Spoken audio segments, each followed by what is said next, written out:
80, but he acted 22.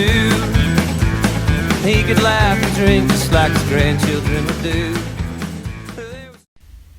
Hey y'all, this is HansETX, doing something a little bit different with this video, adding some commentary. I've had some people ask some questions about a lot of different things, but in the videos coming up, I'll be talking about moon phases and feeding times. I'm a big believer in the direct correlation between when hogs feed and the different phases of the moon, so I'll be talking about that. But today, really wanted to talk about hunting strategies and angles.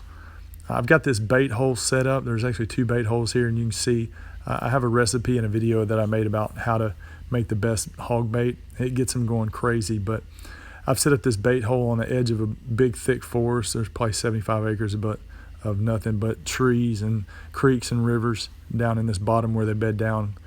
But at night they come out and start feeding. And I really set up this bait hole near a path that I knew that they came in through. So I know that when I start shooting, I do not shoot with a silencer.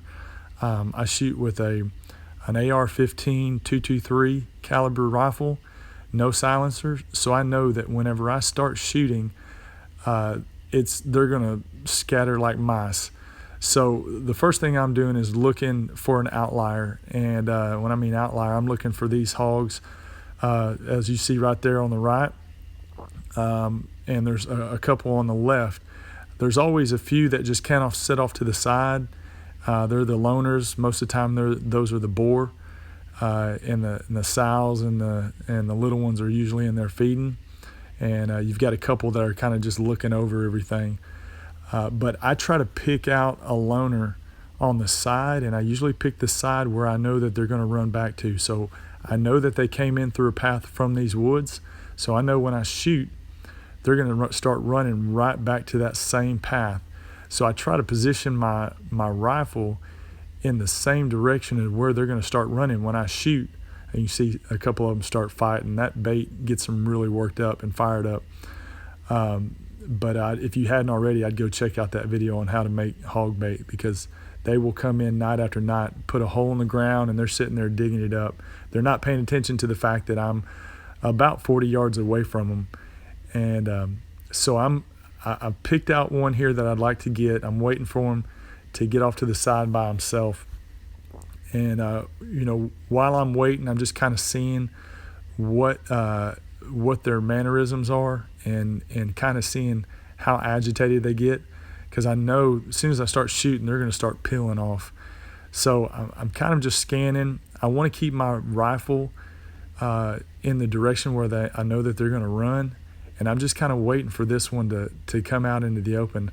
I think I shed off of him and go to this one right here. So this loner starts coming out. When I shoot the first shot on a hog, I always take a headshot, because I need that first one to go down right away. So you see that first one go down right away. The second one jumps, gets hit, manages to run off, stumble off, and he dies in the woods a little bit further away. Now, as you can see, there's hogs right here within shooting distance, and if you're saying to yourself, idiot, why aren't you shooting anymore? It's because I ran out of ammunition, and I was saying the same thing and cussing myself. So there's no professional hunters here, I can promise you that. This is kind of one of those moments that make the hair on your neck stand up. I went back, got more ammunition, got my four-wheeler. I'm sitting there checking out this hog that I shot. And as I'm sitting here looking at this hog, I hear hogs right behind me.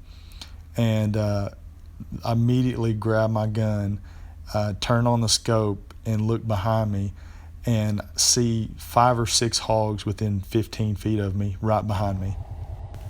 I have just enough time to get my scope turned back on, and these hogs walk up right behind me. They were coming back to the bait hole. I was sitting there, had the four-wheeler on. The lights were on and everything. They were coming back to that bait hole with me standing there. It was definitely one of those moments that you hear something behind you and you can feel the presence of those hogs coming back up on you. I dropped one right there, dropped another one off to the left that I had to go chase down in the woods. But altogether ended up getting 3 total in this little in this little episode, and it's nerve-wracking for sure. When you're out in the woods by yourself, it's dark, and all you have is a gun and a thermal scope. I really think there's two lessons that I learned from this night. First one is make sure that your gun is fully loaded when you go out. Don't be lazy like me, and always watch your back, because they will come back to that bait hole no matter if you're standing there. If you haven't already, please subscribe, like and share this video, leave comments if you want to see more like this.